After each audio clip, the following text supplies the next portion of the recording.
Hi guys, and welcome back to my channel. I have some new stories for you today. Let's go to the first one, about OP's sister-in-law, who keeps inviting OP's husband's ex to all family gatherings. Enjoy the stories, guys, and don't forget to like and subscribe, and leave a comment. Backstory. My husband, Jim, 33 male, and I started dating in February 2018, after being long-distance friends for years. We didn't want a long-distance relationship, so he moved in with me right away because I owned a house, 300 miles away from his hometown. We tried for a baby and got pregnant right away, in May 2018. He dated his most recent ex for over 4 years and they lived together, but the last year of their relationship they weren't intimate, no kids, no assets. Coincidentally, as soon as they broke it off, she began a relationship with a married man. Jim doesn't believe she cheated on him, but that's another story. Jim and ex broke up in September 2017. She made him swear to a pact that they would remain friends. She moved to his hometown from 1,000 miles away to live with him, so she didn't have friends or family in the area. Everyone she knew were his friends and family, so I get that. They got lunch a few times in the winter months before their breakup and the start of our relationship. That was the extent of it. When ex learned of our relationship, she called him crying. He made it public on Facebook, and within minutes she called him. She said he broke their pact and he'd never see her again. She said he was just rushing into something. He was single for 5 months. This is where my problem with ex begins. I honestly didn't care if he hung out with her until this point. I never stopped him. He told me he questioned their friendship because of her character. She was knowingly sleeping with a married man, with the intent of stealing him away from his wife and kids. Jim was not okay with his ex-friend acting this way, and told her that many times. Nonetheless, ex protested our relationship and tried to persuade him not to be with me. She tried manipulating him into feeling guilty about moving on. I feel that she tried to have her cake and eat it too. I took that away from her, somehow. I had met Jim's sister a few times before a big annual party she was throwing at a park in June 2018. I thought she was really nice. I'm kind of shy in big groups of new people, so I didn't talk to her that much. But I could tell she was trying to make me feel comfortable and at home, and I told her I really appreciated it. Friends and extended family always came to her party, and it seemed like everyone always had a good time. This particular year, the party got rained out. Everyone spent the whole time under a park pavilion. Jim's ex was invited, which Jim informed me ahead of time. My initial reaction was, that's weird, but okay. Since his last interaction with his ex was crying about our relationship, it was kind of awkward. It was also awkward that he introduced me to extended family, and then they look over and see his ex with another man, a friend she brought. Jim and I planned on announcing our pregnancy at this party, but he opted to wait because he didn't feel comfortable with his ex there. I assume he didn't want her to cry or cause a scene. So rather than make a happy announcement, we waited until she left and kind of mentioned it to the people that were still there. It was weird. At this point, Jim's sister tells him that I'm family now, so she won't be having ex around anymore. Cool, I appreciate that. It would make things way less awkward, especially considering she didn't even talk to anyone at this party. Jim said hi, but that was it. She talked to his sister for a few minutes. A month or so later, Jim's father informs us ex came over to do some light gardening for him. Jim's dad is very forthright with the fact that he hates this ex. He never liked her. All they did was argue, etc. Jim gets concerned as to why she would even do that for someone she never got along with. He called her and asked, and she said she knew he was alone since he was living with me, and she wanted to help out. Note, we were visiting him every weekend, and I actually weeded and did this gardening the week prior. Jim asked ex to please leave his family alone. She's making him uncomfortable. She said she'll leave his dad alone, but not his sister. That she's too close with her. Remember, his sister said she's done with ex. Well, that's the last we heard of ex until recently when things blew up. Jim and I got married in January and had our baby in February, 1 year after we started dating. My sister-in-law and I have gotten pretty close. We talk on the phone every week or so, and we visited a lot before the baby. Sister-in-law could never have kids, and ever since the birth of our baby, she's been very overbearing. She insults Jim and tells him he doesn't know how to take care of babies, tells him he's self-centered, etc. These insults are completely unwarranted. For example, we were staying with sister-in-law for a weekend. Baby was sleeping in the guest room but woke up crying around midnight. We were all up, hanging out, and sister-in-law basically races me to the room, and before I can do anything, grabs my baby from where he was sleeping. This wakes the baby, since crying in his sleep doesn't necessarily mean he's awake. Jim comes in the room and asks in an even tone, "Did you wake the baby?" Sister-in-law lost it. I took the baby from her, and she stormed out of the room shouting, "Duck you, Jim! You're such a ducking a-hole! How dare you disrespect me? Do you even think before you say this stupid stuff?" She went on and on and on. That's the kind of temper she has with him. A few weeks later, I see a pic sister-in-law is tagged in on Facebook at her new house. They had a party there, and X is clearly in the background. Extended family was there, just like before. My brother-in-law told Jim, yeah, she was there, and everyone was asking why, and I thought it was weird. They've been broken up for a year and a half. We've been together for a year. We're married and have a baby. We had plans to go to a theme park with sister-in-law and brother-in-law. I didn't want to, because sister-in-law offered to watch our baby while we go off on our own. After seeing how possessive she is with our baby, I'm not cool with that. I'm not cool with her insulting my husband's parenting, and I'm not cool with her flipping on him. I told him I'd really rather see her at home and talk to her about all of that. Plus, the X thing. She told us she was done with X, and she lied.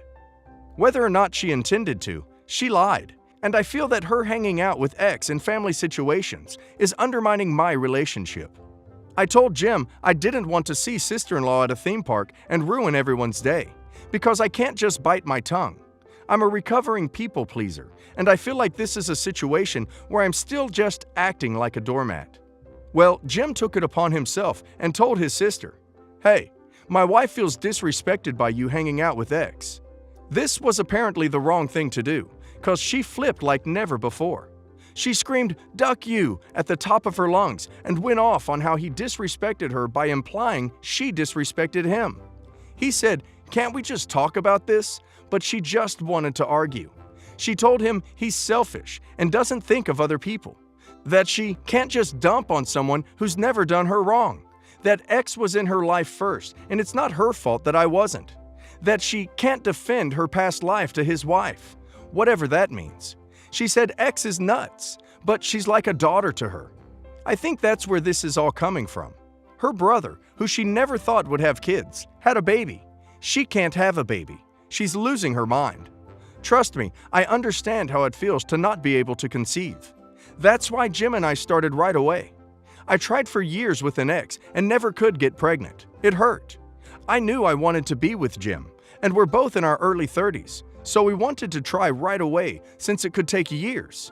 We just lucked out. Sister-in-law is going nuts over my baby, and now is acting like she's the mom to X because of the age difference. And X has no family here. X's mom is still very alive, 1,000 miles away. Sister-in-law has now cut us out of her life. I feel bad because brother-in-law is a sweet guy, and Jim really loves him. This argument went down weeks ago and ended with sister-in-law saying no one ever thinks of her, only her husband loves her. Jim never loved her. People always crap on her. Jim reached out to talk it out on the phone, and she's ghosting him. So what have we done? Am I in the wrong here? I just want her to know it makes me uncomfortable to have the ex around extended family, who should all be getting used to me being part of the family. Should I just have bit my tongue, even though my gut is telling me not to? I'm new to standing up for myself. I feel like I've done something incredibly wrong. Guys, I don't really understand all these family friendships with ex-boyfriends, girlfriends, wives, and back info. We are both in our mid-20s and have been best friends, inseparable, since we were young children, and our shared social circle is very closely in touch. We always had a very specific, dynamic reputation. In school, I was the class clown who was a mess and unorganized, outgoing, loud, and easygoing. And she, I'll call her Jane, was known as the more introverted, competitive, stubborn, organized, and with her stuff together. We have talked every day for 15 years and were incredibly close. Until a couple months ago, I would have said with certainty she was the only person I could guarantee would take a bullet for me. When we graduated college, I landed a high-paying job that I love and moved into a decent apartment in the city. I have an amazing boyfriend that my friends love, and I got into a part-time master's degree program at a highly ranked university. Jane struggled to find work for years. Just demand for her field is low and the panorama. Eventually taking a job she had no interest in that didn't pay enough, so she lives with her parents. She has always been really insecure about never having a boyfriend, relationship, and because most of our shared friends are in relationships right now, it has become a really sore spot with her. She met someone on a dating app, but were only together for 4 months. It has been 9 months since their breakup, and she is still very upset about it. Our shared friends have gotten very used to her complaining about her life situation, and she has always been a complainer. But I used to think her pessimism was a cute part of our opposites dynamic, and enjoyed finding ways to cheer her up. Looking back, I'm seeing it through a lens of chronic victim complex. Since my friends have made jokes about me being the most successful after all, and being proud of me, our relationship was rocky. Everything blew up when a series of awful events happened in my life, all in the span of 1 month. My mom, we're very close, was diagnosed with an incurable aggressive brain disease. My roommate and close friend attempted S in our apartment, and my college friend and dog both passed away unexpectedly. Everything happening with my mom alone has been the hardest thing I've ever been through, and I've just felt overwhelming anger at the world that this happened to her, and helplessness at not being able to help more than what little I can do. My little sister told me she had always thought of me more as her mom, and it opened this huge anxiety of responsibility for her when I'm not ready to lose my own mom in such a painful way. I was really struggling with my mental health and sort of hit a snapping point when I had a big fight with my boyfriend that was blown up by everything else going on. Everything is fine now. Our mutual friends are amazing, and I'm not known for getting down easy, joking coping mechanism. But they recognized I was really struggling and put in a lot of effort to be there for me and help as much as they could. It got to the point where I was taking multiple anti-anxiety depression meds a day and sleeping meds every night just to make it through, and one of them slept over with me every night when my boyfriend couldn't because of work. Jane started demanding I break up with my boyfriend of 3.5 years over this fight, saying he treated me like dirt, just isn't true, and refused to talk to me about anything else. When I reached out for comfort about my mom or anything, she would always circle back to him, and I was getting frustrated trying to explain that I can't just cut off my long-term boyfriend during this time. His support was crucial for me, and it was ridiculous anyway. And I snapped in front of our friends and said he isn't just some guy I have to beg to talk to me once a week, in reference to a reoccurring argument she had with her ex. I immediately apologized and said that lashing out was not excusable, especially because I knew she was sore over the breakup. She gave me the silent treatment for about 2 weeks, something she knows I really struggle with because of past abuse. And as usual, when she had punished me with the silent treatment in the past, I begged and pleaded for her to talk to me because the anxiety is overwhelming and I just wanted it to be over. Even though this was over something I considered teenage-level petty. I thought of her as more than a sister and was shocked at the whole thing, especially because I needed her more than ever. I tried everything to get her to contact me and was convinced on top of everything I was losing her as well. Our friends even pleaded with her to reach out to me, and I heard she went on a couple rants about how dare I claim I'm having such a hard time when my life was so perfect. I was reduced to a sobbing, wailing mess for hours every day from everything, and when she finally did contact me after 2 weeks of ignoring my messages, calls, it was along the lines of, "Sorry I had a bad couple of weeks at work and didn't feel up to talking to you. Also, I don't think I can ever forgive you for that comment." For some reason after that, my perception of her changed in an instant, despite unwaveringly loving her for so long. My friends couldn't believe her reaction and confronted her, and she started spinning this weird story about how a few months prior I had intentionally tried to sabotage a relationship she could have formed with a guy that was just so far from true, and I don't think anyone really believed it. I told her I was sorry about that, I guess just to keep everything calm, and she cut me off for another 3 months. But at this point, I was questioning our friendship. Looking back, things seemed very abusive and manipulative, and I never pieced it together until I realized she would go this far. But in the past, she had also put in a lot of effort to damage reputations and be vindictive to people who didn't let her get her way. But that was when we were teenagers, so I thought she outgrew it. She was also so good at convincing me the people she targeted for hurting her deserved it. She always had me working as a mediator to convince people she argued with to give her another chance, and she took pride in never apologizing for anything. My trust in her shattered quickly, and I never wanted to be vulnerable with her again, so figured it was best she said she could never forgive me. She tried to reach out after 3 months of silence when I was just starting to get through some things. She wanted to continue the argument out of nowhere, and during these 3 months, she had started fights with almost all of our mutual friends, and they turned away from her as well, partly because she wanted them to take sides in what happened between us. I was starting to think maybe she was a narcissist, which is a completely unqualified assumption, but I tried the gray rock technique anyway, because I didn't want to salvage the friendship at this point and was honestly scared of her and how she treated me. I just reiterated my apology, agreed with her, and tried to be as unreactive as possible to get her to drop me. I had assumed she would just cut me out of her life, especially since she led me to believe she would never speak to me again anyway. But she was so persistent in trying to get me to fight with her. She attacked very personal insecurities of mine, tried to use our friends against me, and tried to list out reasons I had been cruel to her over the years and owed her to try and help reconcile our friendship. I made a point to not let her get a rise out of me, but became terrified at just how blatant her need for control over me was. I read online that just sticking with the gray rock technique would make her bored of me. She tried desperately to turn our friends against me when I wouldn't start a huge fight with her, and another friend who she had gone to great lengths to try to alienate from the group years ago reached out to me and told me she had tried her best to steer clear of Jane when she began to suspect she had some mental issues or narcissism. When that didn't work, I found out recently she has contacted 4 of my friends, non-mutual, she's never met them, from college and work, but I don't 100% know why. She matched with my coworker on Tinder, but she lives a long distance away from the city I live and work in, and would have had to specifically set her location here. I saw she connected with my boss on LinkedIn.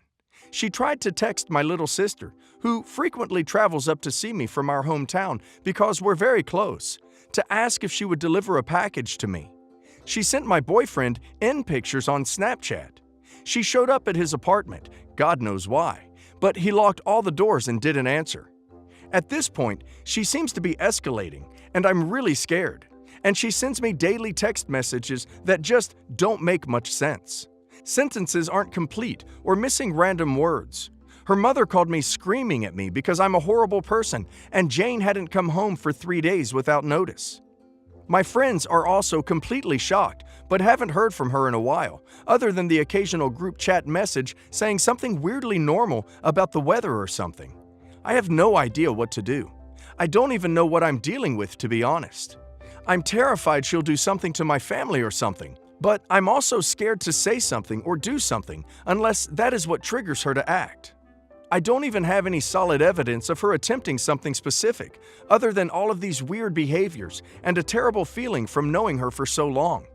I go back and forth daily just gaslighting myself, so she doesn't have to, though she tried extensively, that this is really bad, but also that I'm overreacting about it all, and maybe it was just unreasonable to react the way I did to our fight, so I'm driving her crazy. Help! Her trying to contact OP's coworkers is worrying. OP needs to lock down her social media accounts and consider notifying her HR department of the potential threat. I think OP identified that this was a toxic relationship, so I hope she won't go back.